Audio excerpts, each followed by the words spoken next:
Durante la dictadura militar en Uruguay, la violenta extracción desde la Embajada de Venezuela en Montevideo de la militante política uruguaya, Elena Quinteros, fue un escandaloso caso de violación de los derechos humanos. La maestra uruguaya fue detenida en su domicilio, pero logró escapar y llegar a la Embajada de Venezuela donde solicitó asilo. A pesar de encontrarse en territorio diplomático, un escuadrón de militares y policías uruguayos irrumpió violentamente en la sede de la embajada y la sacó violentamente. Fue llevada al batallón de infantería número 23 y a otros centros de detención clandestinos, donde fue salvajemente torturada según el testimonio de otros detenidos.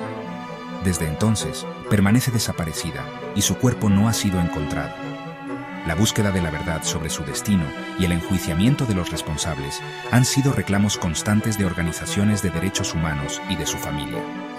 En este nuevo video de Pedagogía Económica y Política, recordamos aquel hecho y analizaremos cómo fue la transición de la dictadura militar a la democracia en Uruguay. ¿Cuál fue el contexto histórico en el que se implanta la dictadura en Uruguay? Para comprender la dictadura en Uruguay, que se extendió de 1973 a 1985, es fundamental analizar el contexto histórico que la precedió. Conocido como la Suiza de América por su avanzado sistema democrático y social, a finales de la década de 1960 y a principios de los años 70, Uruguay experimentó un deterioro progresivo de su tradicional estabilidad democrática y un empeoramiento de su situación económica. Crisis económica. El modelo económico agroexportador y el estado de bienestar uruguayo comenzaron a mostrar signos de agotamiento. El aumento de la inflación, el estancamiento económico, el desempleo, la disminución del poder adquisitivo generaron un creciente descontento social. Aumento de la conflictividad social. La crisis económica derivó en un incremento de las huelgas y movilizaciones de trabajadores y estudiantes, que eran reprimidas cada vez con mayor dureza por el gobierno. Surgimiento de movimientos guerrilleros. El más prominente fue el Movimiento de Liberación Nacional Tupamaros, o MLNT, que llevó a cabo acciones de guerrilla urbana, como secuestros, atentados y asaltos para desestabilizar el sistema. Respuestas estatales represivas.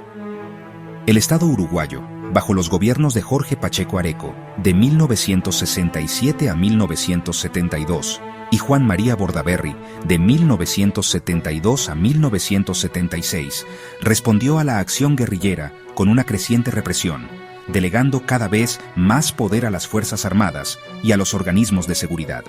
Se suspendieron garantías constitucionales y se crearon aparatos represivos como las fuerzas conjuntas, integradas por militares y policías. La tortura se volvió una práctica habitual. ¿Quién asume el poder? La dictadura en Uruguay no se inició con un golpe de Estado tradicional, sino a través de un proceso gradual de golpe de Estado continuado o golpe de Estado blando. Si bien el presidente constitucional Juan María Bordaberry se mantuvo formalmente en el cargo al inicio, fue en realidad el poder militar el que asumió el control efectivo del Estado. El punto de inflexión fue el 13 de febrero de 1973, cuando las Fuerzas Armadas emitieron un comunicado exigiendo cambios políticos y económicos y poco después, el 27 de junio de 1973, disolvieron el Parlamento y los consejos departamentales, declararon ilegales a partidos políticos y sindicatos y suspendieron la Constitución. Bordaberry aceptó estas imposiciones, convirtiéndose en una figura decorativa del régimen militar que realmente detentaba el poder. ¿Cuáles fueron las fuerzas enfrentadas en el conflicto político y armado? El Estado y las Fuerzas Armadas, compuestas por el Ejército, la Armada y la Fuerza Aérea, actuaron como el brazo ejecutor de la represión. Contaron con el apoyo tácito o explícito de sectores conservadores de la política y la economía, así como de grupos paramilitares de derecha. Por otro lado, los movimientos guerrilleros, principalmente el Movimiento de Liberación Nacional Tupamaros, el MLNT, operaron en la clandestinidad y realizaron acciones armadas. Además, la oposición política y social, integrada por partidos políticos de izquierda, como el Frente Amplio, sindicatos agrupados en la Convención Nacional de Trabajadores, la CNT, estudiantes, intelectuales y organismos de derechos humanos resistieron la dictadura a través de la movilización social, la denuncia y la resistencia civil, muchas veces desde la clandestinidad o desde el exilio. ¿Cuándo duró la dictadura en Uruguay? La dictadura cívico-militar en Uruguay duró 12 años, desde el 27 de junio de 1973 hasta el 1 de marzo de 1985. Durante este periodo, se sucedieron varios presidentes de facto, como Juan María Bordaberry, Alberto de Micheli, Aparicio Méndez y Gregorio Álvarez, pero el poder real siempre residió en las Fuerzas Armadas a través del Consejo de Seguridad Nacional, el COSENA. ¿Qué condiciones económicas, sociales y políticas hicieron posible la transición de la dictadura militar al sistema democrático en Uruguay? En cuanto a las condiciones económicas, la dictadura militar uruguaya implementó un modelo económico de corte neoliberal que buscaba la apertura de mercados, la desregulación y la atracción de capitales externos. Sin embargo, este modelo generó un fuerte aumento de la deuda externa, una caída de los salarios reales, el deterioro de la industria nacional y, además, un incremento de la desigualdad social. La crisis económica internacional de principios de los años 80, conocida como la crisis de la deuda, impactó severamente en Uruguay, exacerbando estos problemas. El estancamiento económico y el empobrecimiento de amplios sectores de la población generaron un creciente descontento, erosionando el apoyo a la dictadura y demostrando la inviabilidad de su proyecto económico. En cuanto a las condiciones sociales, a pesar de la brutal represión inicial, que incluyó detenciones masivas, tortura y exilio, la sociedad uruguaya comenzó a reorganizarse y a expresar su descontento. Los organismos de derechos humanos, aunque operando en condiciones extremadamente difíciles, jugaron un papel crucial en la denuncia de las violaciones y en la visibilización de la situación de los presos políticos y desaparecidos. El exilio masivo de uruguayos, que incluyó a figuras políticas, intelectuales y sindicales, también contribuyó a mantener viva la denuncia internacional contra el régimen. Sobre las condiciones políticas, internamente, la dictadura carecía de un proyecto político claro a largo plazo y de un consenso duradero dentro de las propias Fuerzas Armadas. A medida que la crisis económica y el descontento social crecían, las fricciones internas entre los distintos sectores militares se hicieron más evidentes. Un hito importante fue el rechazo popular en el plebiscito constitucional de 1980. La reforma de la Constitución impulsada por los militares fue rechazada por la ciudadanía, demostrando un claro deseo de retorno a la democracia. Fue un golpe político significativo para la dictadura, un punto de inflexión que obligó a los militares a reconsiderar sus planes de perpetuarse en el poder y a iniciar un proceso de apertura controlada. El contexto internacional jugó un papel fundamental. La presión de organismos internacionales de derechos humanos y de gobiernos democráticos, especialmente después del cambio de la política exterior estadounidense durante la administración Carter, que priorizó los derechos humanos, contribuyó a aislar a la dictadura. Además, el proceso de democratización en la región, con el retorno a la democracia en Argentina y Brasil, generó un impulso adicional para la transición uruguaya de la dictadura a la democracia. Todos estos factores, sumados al agotamiento del modelo represivo y la inviabilidad de su proyecto a largo plazo, obligaron a las Fuerzas Armadas a negociar una salida y poner fin a la dictadura. ¿En qué consistieron los acuerdos para restaurar la democracia en Uruguay? La restauración de la democracia en Uruguay no se dio por un único acuerdo o firma, sino que fue el resultado de un proceso de negociación gradual, que culminó en el llamado Pacto del Club Naval, en 1984.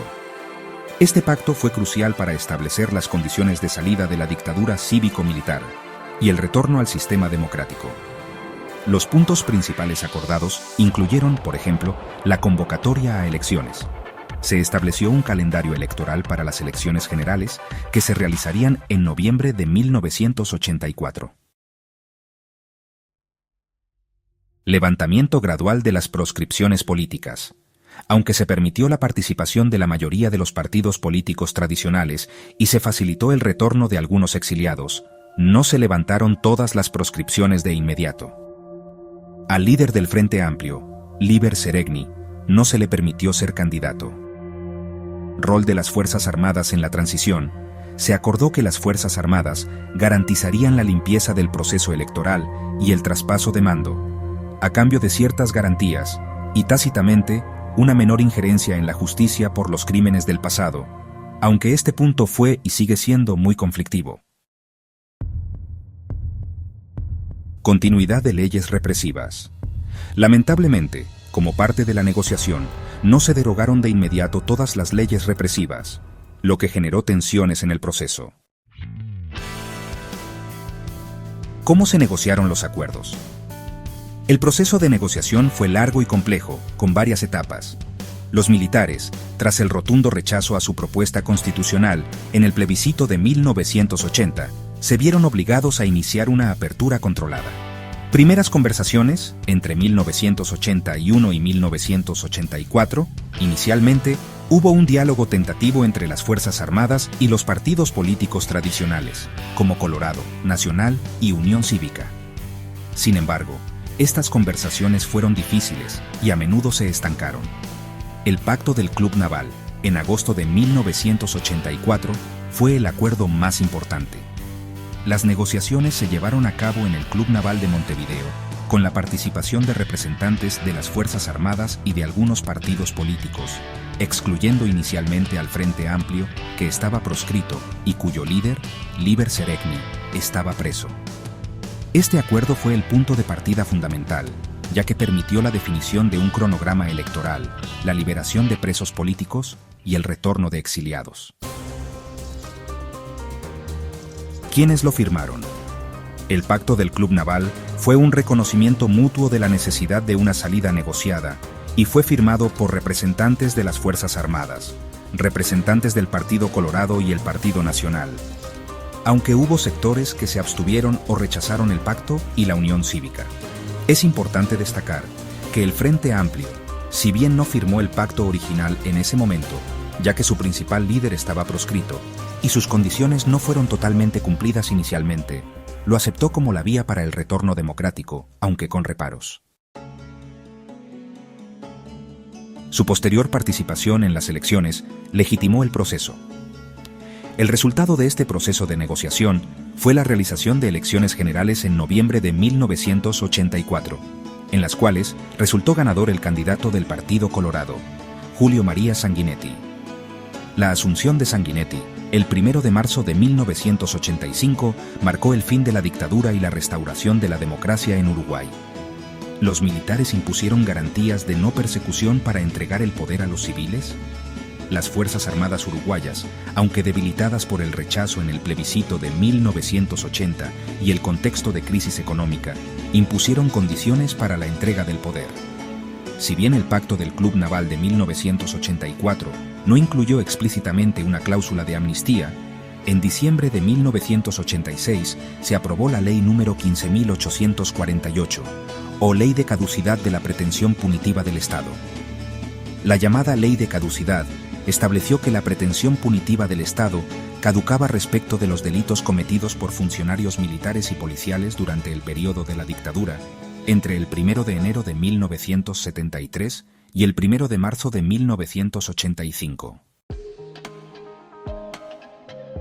En la práctica, en la Ley de Caducidad se concretó la exigencia de los militares de garantizar su no persecución penal por los crímenes cometidos durante la dictadura y no truncar la transferencia del poder a los civiles.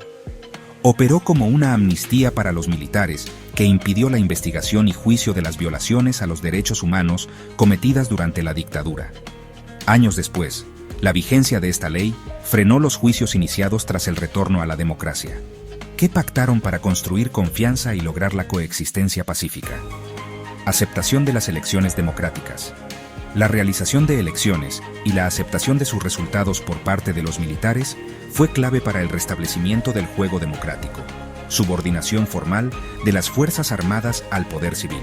Si bien la Ley de Caducidad fue una imposición, el pacto implicó que los militares se retirarían de la escena política y se someterían al poder civil electo, al menos formalmente, diálogo y reconocimiento de los partidos políticos. A pesar de las proscripciones, el proceso de negociación con los partidos políticos tradicionales fue un paso hacia la reconstrucción del sistema político civil. La restauración de la democracia en Uruguay fue un proceso estable, sin marchas o contramarchas, o tuvo momentos de sobresalto que hicieron tambalear el proceso. No fue un proceso enteramente estable, ni estuvo exento de marchas y contramarchas. Si bien la transición de la dictadura militar a la democracia fue producto de un agotamiento mutuo y de un proceso de negociación que, a diferencia de otros casos en la región, no estuvo marcado por un quiebre violento inmediato, sí tuvo momentos de sobresalto y tensiones que hicieron tambalear el proceso y que han dejado huellas hasta hoy. La impunidad inicial garantizada por la ley de caducidad fue un alto precio que se impuso a cambio de la transferencia del poder a los civiles, lo cual generó una tensa calma y un conflicto no resuelto sobre la demanda de justicia que ha perdurado por décadas y que la sociedad uruguaya sigue intentando sanar. ¿Cuáles fueron los episodios de mayor incertidumbre? El plebiscito constitucional de 1980 fue el primer gran desafío público a la dictadura y un punto de inflexión. La Junta Militar, creyendo tener control social, convocó a un plebiscito para aprobar una nueva constitución que institucionalizaba el poder militar. El rotundo rechazo popular, el 57.2% votó no, sorprendió a la dictadura y al mundo. Representó un golpe demoledor para el régimen, demostró el masivo deseo ciudadano de retornar a la democracia y obligó a los militares a redefinir su estrategia de salida. Fue un momento de enorme incertidumbre sobre cómo reaccionarían las Fuerzas Armadas ante tal derrota política. Las negociaciones con los partidos políticos y el pacto del Club Naval entre 1981 y 1984. El proceso de apertura militar fue lento y lleno de tensiones. Los diálogos entre militares y partidos políticos se estancaron varias veces. La incertidumbre residía en si los militares cederían realmente el poder, si se permitiría la participación de todos los partidos, especialmente del proscrito Frente Amplio, cuyo líder, Líber Seregni, estaba preso, y qué garantías exigirían los militares. La ley de caducidad de la pretensión punitiva del Estado, de 1986, este fue, quizás, el momento de mayor contramarcha en el camino de la justicia y un profundo sobresalto para los organismos de derechos humanos y gran parte de la sociedad. A menos de 2 años del retorno democrático, el primer gobierno civil sancionó esta ley, que en la práctica amnistiaba a militares y policías por los crímenes cometidos durante la dictadura. Esto generó una profunda fractura social y un sentimiento de impunidad. Los plebiscitos sobre la ley de caducidad. En 1989 y 2009 posteriormente, los 2 plebiscitos para su derogación fueron momentos de altísima incertidumbre y polarización social. Cada plebiscito fue un termómetro de la salud democrática y de las tensiones latentes. El hecho de que en 2009 se mantuviera la ley por un margen menor al de 1989 refleja la complejidad del dilema entre paz, entendida como no reabrir heridas, y justicia, entendida como verdad y castigo a los culpables. Los intentos de desentierro de la verdad y los hallazgos de restos mortales, la lucha por la verdad nunca cesó. Los hallazgos de restos de detenidos desaparecidos en predios militares a partir de la década de 2000, si bien son avances en la búsqueda de la verdad, también han sido momentos de gran conmoción social y de presión sobre el sistema judicial para avanzar en las investigaciones, confrontando directamente con la ley de impunidad y generando nuevas tensiones con las Fuerzas Armadas. En Uruguay, el saldo de víctimas de la dictadura cívico-militar de 1973 a 1985 es un tema central de la memoria histórica. Si bien las cifras son difíciles de precisar debido a la clandestinidad de la represión, la documentación oficial y los organismos de derechos humanos han logrado establecer estimaciones significativas. Desaparecidos. La cifra más reconocida de desaparecidos forzados asciende a 197 personas, de las cuales la inmensa mayoría fueron uruguayos, incluyendo los que desaparecieron en el extranjero en el marco del Plan Cóndor. Es importante destacar que solo una pequeña parte de los restos de estas personas han sido localizados e identificados hasta la fecha. Asesinados. Se estima que alrededor de 200 uruguayos fueron asesinados por el terrorismo de Estado durante la dictadura. presos políticos y torturados. Durante la dictadura, Uruguay fue el país con la mayor proporción de presos políticos por habitante en el mundo. Se calcula que hubo entre 4.000 y 5.000 presos políticos que pasaron por cárceles y centros de detención. La tortura fue una práctica sistemática y generalizada en los interrogatorios y centros de detención, afectando a la vasta mayoría de los detenidos. Para un país pequeño y con poca población, estas cifras son extremadamente significativas y reflejan la brutalidad del régimen. ¿Cómo se abordó en Uruguay la tensión que suele presentarse entre el deseo de justicia y la necesidad de preservar la paz? Uruguay abordó esta tensión de una manera particular y muy controvertida. Tras el retorno a la democracia, hubo un fuerte debate sobre qué hacer con el pasado. La presión militar, que no había sido completamente desarticulada, llevó a la sanción de la ley de caducidad que implicó un punto final para los crímenes de lesa humanidad cometidos por militares y policías durante la dictadura, impidiendo su investigación y juzgamiento. Fue una medida que priorizó una paz negociada con los militares, a costa de la justicia que reclamaban las víctimas de la dictadura. ¿Predominó el castigo a los culpables o se impuso la reparación de daños a las víctimas? Durante varias décadas predominó la impunidad para los culpables. El castigo a los responsables fue la excepción y no la regla. Esto generó un profundo dolor y una persistente lucha por parte de los organismos de derechos humanos y de las víctimas, que no aceptaron la impunidad. En cuanto a la reparación de daños a las víctimas, se implementaron algunas iniciativas, aunque tardías y a menudo insuficientes. Se aprobaron leyes que reconocieron a las víctimas de la dictadura, presos políticos, familiares de desaparecidos y asesinados, otorgando algunas compensaciones económicas y simbólicas. Sin embargo, la ausencia de justicia plena para los culpables ha sido una herida abierta en la sociedad uruguaya, a pesar de los esfuerzos de reparación. A partir de la década de 2000, hubo un cambio jurisprudencial y político. La Suprema Corte de Justicia comenzó a considerar la ley de caducidad como inaplicable en ciertos casos, especialmente aquellos que involucraban desapariciones forzadas, al considerar los crímenes de lesa humanidad que no prescriben. Finalmente, en el 2011 el Parlamento uruguayo aprobó la Ley 18.831, que declaró que los delitos cometidos durante la dictadura eran imprescriptibles y de lesa humanidad, invalidando los efectos de la ley de caducidad en la práctica.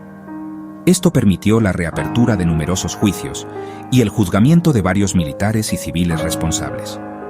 Destacan las condenas a figuras como el exdictador Gregorio Álvarez, el ex canciller Juan Carlos Blanco. Esto marcó un giro en la política uruguaya, buscando equilibrio entre justicia y cerrar heridas. ¿Qué iniciativas se han desarrollado para promover valores ciudadanos de convivencia pacífica? Educación en derechos humanos. Los contenidos sobre la dictadura están integrados en programas educativos.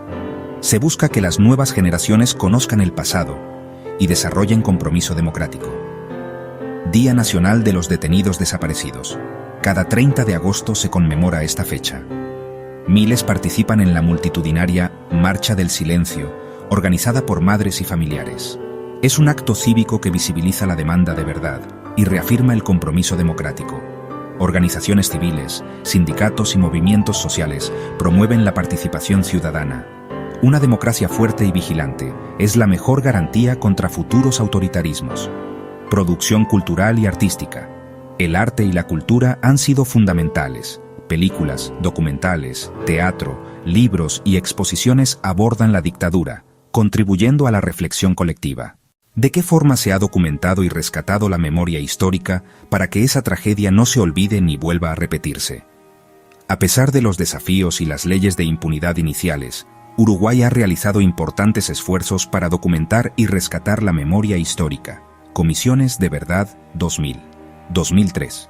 Fue un primer intento oficial de investigar el destino de los desaparecidos, recopilando testimonios y datos que fueron entregados al Poder Ejecutivo. Sus hallazgos confirmaron la desaparición forzada de uruguayos por la dictadura militar. Organismos de derechos humanos, la labor incansable de organizaciones como Madres y Familiares de Detenidos Desaparecidos, la Institución Nacional de Derechos Humanos y Defensoría del Pueblo y otras agrupaciones de expresos políticos y víctimas, ha sido vital. Han recopilado testimonios, investigado casos, presentado denuncias y mantenido una presión constante por la verdad y la justicia. Su archivo documental es invaluable. Búsqueda e identificación de restos. La línea de investigación antropológica en predios militares ha llevado al hallazgo e identificación de algunos restos de detenidos desaparecidos. Cada hallazgo es un acto de reparación y un paso en la reconstrucción de la verdad, que se documenta meticulosamente. Juicios por crímenes de lesa humanidad, tras la anulación de la ley de caducidad en casos específicos y luego la sanción de la ley 18.831, se procedió a la reapertura de procesos judiciales que han permitido la recolección de pruebas, testimonios y la construcción de la verdad judicial sobre los crímenes, generando un registro documental fundamental. Memoria y patrimonio. Se han desarrollado iniciativas para señalizar y resignificar los sitios de memoria, que fueron centros clandestinos de detención y tortura, o lugares vinculados con la represión. Aunque el proceso ha sido más lento que en otros países, la identificación y recuperación de estos espacios busca transformarlos en lugares de reflexión, denuncia y educación. Archivos, testimonio y publicaciones. Instituciones públicas y privadas, así como organismos de derechos humanos, resguardan archivos y colecciones documentales, fotos, cartas, publicaciones, testimonios, para preservar la memoria histórica y facilitar la investigación, la publicación de libros de testimonios de sobrevivientes, análisis académicos y novelas ha contribuido a narrar y comprender el pasado, asegurando que las experiencias de las víctimas no sean silenciadas. El caso uruguayo es un ejemplo de cómo una transición política pactada sobre la base del perdón y el olvido puede dejar heridas abiertas que se prolongan en el tiempo. La paz duradera se construye no solo con el fin de la violencia, sino también con la búsqueda de la verdad y la justicia para los responsables de violaciones a los derechos humanos y también para las víctimas. Esta tensión entre paz y justicia ha sido uno de los aspectos más delicados y conflictivos de la restauración de la democracia en Uruguay.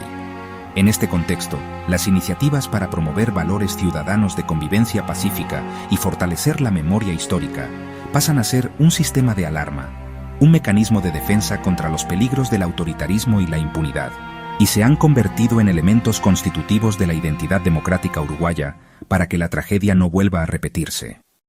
Te invitamos a suscribirte al canal YouTube de Pedagogía Económica y Electoral y activar las notificaciones para que recibas las próximas entregas. Si te gustó este contenido, te agradecemos darle like y compartirlo con tus contactos. Así nos ayudarás a seguir ampliando esta comunidad virtual en la que presentamos propuestas sensatas y viables para elevar el nivel de debate económico, político y electoral en Venezuela.